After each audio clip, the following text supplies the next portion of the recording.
تو ابو بکر اور عمر کس درخت کے پھل ہیں؟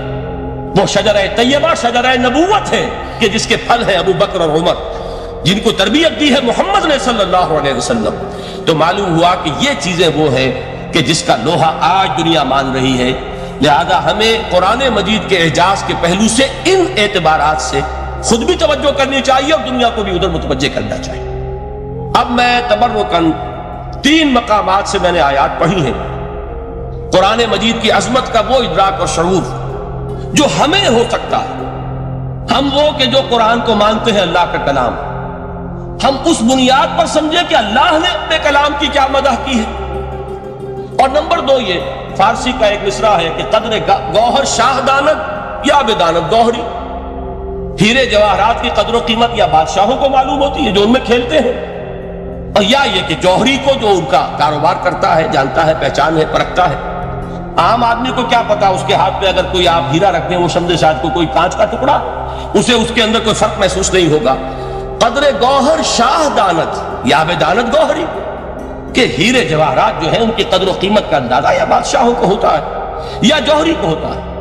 تو قرآن مجید کا عظمت کا صحیح ادراک یا اللہ کو ہے یا محمد رسول اللہ کو ہے صلی اللہ علیہ وسلم۔ باقی جو کچھ دنیا دیکھتی ہے وہ تو وہ ظاہر کا ایک پہلو ہے، وہ تاریخی حقائق ہیں جو میں نے آپ کے سامنے رکھے۔ باقی قرآن مجید کی عظمت کا کوئی صحیح ادراک ہو سکتا ہے یا وہ اللہ تعالیٰ کی زبانی اور یا ہوگا محمد رسول اللہ صلی اللہ علیہ وسلم کے فرامین کی روح سے۔ اسی لیے میں نے 3 جگہ سے آیات پڑھی ہیں۔ ایک مقام سے سورہ رحمان کی ابتدائی 4 آیات، سورہ یونس کی 2 آیات، سورہ حشر کی 1 آیت، اور 3 احادیث نبویہ ہیں جن کا میں نے ذکر کیا ہے، اس لیے کہ تیسری جو ہے وہ بہت طویل حدیث ہے، وہ پوری میں اس وقت نہیں پڑھ سکتا تھا، اس کے صرف ابتدائی اور آخری کلمات میں نے اس وقت آپ کو سنائے۔ میں تھوڑی سی تشریح ان کی کروں گا تاکہ قرآن مجید کی عظمت کا جو نقش میرے اور آپ کے قلب پر ہونا چاہیے وہ صحیح در حقیقت ان آیات اور احادیث کی روشنی میں ہمارے دلوں پر قائم ہو جائے۔ دیکھیے قرآن مجید کی عظمت یہ کلام ہے، اس کی کلام کی عظمت کا پہلا پہلو ہے متکلم کی عظمت کے اعتبار سے۔ عربی میں کہا جاتا ہے کہ کلام الملوک ملوک الکلام ہے، بادشاہوں کا کلام کلاموں کا بادشاہ ہوتا ہے۔ بادشاہ جب گفتگو کرے گا معلوم ہوگا شاہانہ انداز ہے، ایک کوئی بھکاری گفتگو کرے گا یا کوئی کجرا گفتگو کرے گا، سبزی فروش کرے گا، کوئی مچھلی فروش کرے گا، ہر ایک کا پتہ چل جائے گا کہ کون بولا، وہ جس کو کہتے ہیں کہ تانت بازی راگ پایا۔ 2 جملے کوئی شخص بولے گا پتہ چل جائے گا کتنے پانی میں ہے، اس کے علم کا، فضل کا، تہذیب کا، تمدن کا کیا معیار ہے۔ اس لیے کہ کلام جو ہے در حقیقت متکلم کی پوری شخصیت کی عکاسی کرتا ہے، اس کا مقام کیا ہے، اس کا مرتبہ کیا ہے، اس کے ذہن کی بلندی کیا ہے، اس کے فکر کی گہرائی کیا ہے، اس کے افق ذہنی کی وسعت کیا ہے، اس سب کا اندازہ ہوگا کلام سے۔ تو اب یہ کلام ہے اللہ کا۔ معلوم ہوا کہ اللہ کی صفات کا ایک کامل عکس قرآن مجید میں موجود ہے۔ یہ بات سمجھیے، اس کو قرآن نے کس طرح بیان کیا، یہ وہ لطیف حقائق ہیں جن کے لیے قرآن مجید تمثیل کا پیرایہ اختیار کرتا ہے۔ اب سورہ حشر کی تمثیل کیا ہے؟ لو انزلنا هذا القرآن على جبل، اگر ہم نے اس قرآن کو کسی پہاڑ پر اتار دیا ہوتا لرأيته خاشعا متصدعا من خشیت اللہ، تم دیکھتے اس پہاڑ کو کہ اللہ کی خشیت سے دب جاتا اور پھٹ جاتا۔ وَتِلْكَ الْأَمْثَالُ نَضْرِبُهَا لِلنَّاسِ لَعَلَّهُمْ يَتَفَكَّرُونَ، اور یہ مثالیں ہیں جو ہم لوگوں کے لیے بیان کرتے ہیں تاکہ وہ تفکر سے کام لیں، غور و فکر کریں۔ اگر میں اور آپ قرآن کی عظمت سے واقف نہیں ہوں گے، اس بات کو نوٹ کر لیجئے، تو میں اور آپ اپنا وقت کیسے صرف کریں گے اس کے لیے؟ انسان کا ایٹیچیوڈ بڑا یوٹیلیٹیرین ہے، آج کے انسان کا خاص طور پر۔ وہ کسی ایسے ہی کام کے لیے وقت لگائے گا جس میں اس کے لیے فائدہ ہو، اور اس فائدے کی چیز اگر نہیں ہے تو اس کی طرف متوجہ نہیں ہوگا۔ اگر قرآن مجید کی عظمت کا ہمیں ادراک ہو جائے تو ہم اپنا پورا وقت اس کے لیے وقت کرتے ہیں، اس کو سمجھیں گے، اس کی گہرائیوں میں غوطہ زنی کریں گے، جیسے اتمام نے کہا کہ قرآن میں ہو غوطہ زن اے مرد مسلمان۔ لیکن اگر یہ کہ اس کی عظمت کا ادراک نہ ہوا تو بس یہ کہ کبھی اتفاق ہو گیا کہ کھول لیا اور اس کو پڑھ لیا، پڑھ بھی لیا بغیر سمجھے، اور اس کا ثواب کسی اور کو پہنچا دیا، وہ آج حصول ثواب بھی نہیں رہا، ایصال ثواب بھی رہ گیا ہے۔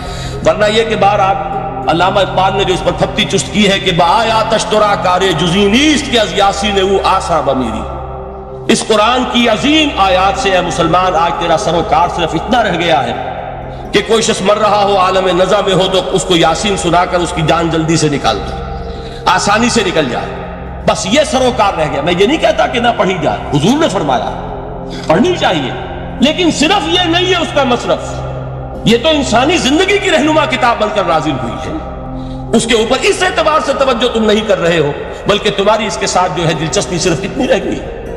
تو پہلی بات یہ کہ یہ سمجھیے کہ قرآن نے یہ تمثیل اختیار کی اپنے عظمت کے بیان کے لیے۔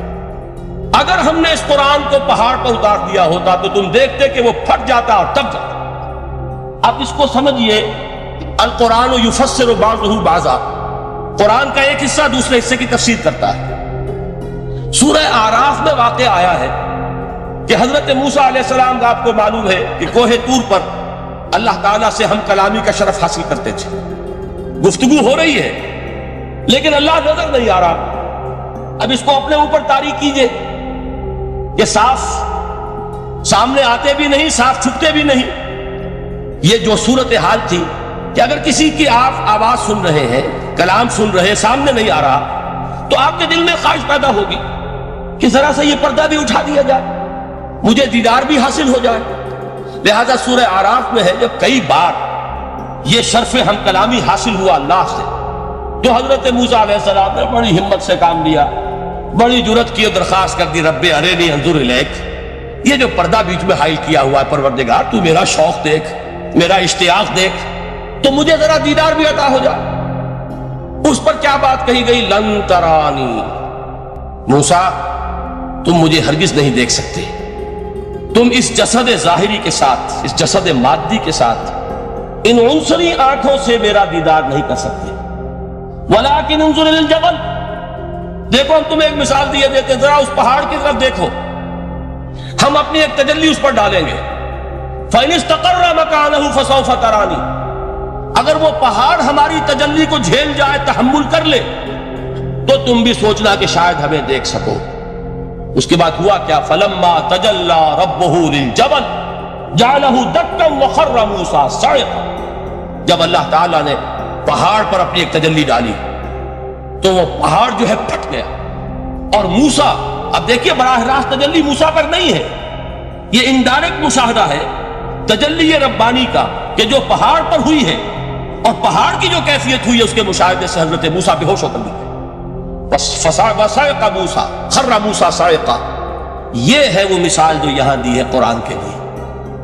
لَوْ أَنزَلْنَا هَذَا الْقُرْآنَ عَلَىٰ جَبَلٍ لَرَأَيْتَهُ خَاشِعًا مُتَصَدِّعًا مِّن خَشْيَةِ اللَّهِ، نتیجہ کیا نکلا؟ انفر کیجئے، استدلال، استنتاج، نتیجہ یہ نکلا کہ جو تاثیر تجلی ذات ربانی کی ہے وہی تاثیر کلام ربانی کی ہے، صرف یہ ہے کہ ہمیں اس کا شعور نہیں، ہمیں اس کا ادراک نہیں۔ یہ بالکل ذات کی تجلی کی جو تاثیر تھی وہی قرآن خود بیان کر رہا ہے کہ اس کلام ربانی کی ہے۔ اس کو بھی علامہ اقبال نے خوب کہا ہے، فاش گویم آنچ در دل مزمرست، صاف کہہ دیتا ہوں جو کچھ میرے دل میں ہے، این کتابیں نیست چیزیں دیگر است، اسے کتاب نہ سمجھ بیٹھنا قرآن کو، یہ کتاب نہیں ہے، کچھ اور ہے۔ کچھ اور کیا ہے؟ مثل حق پنہاؤ ہم پیداستو، زندہ پائندہ گویاستو، یہ تو جیسے اللہ تعالیٰ کی ذات ہے، مثل حق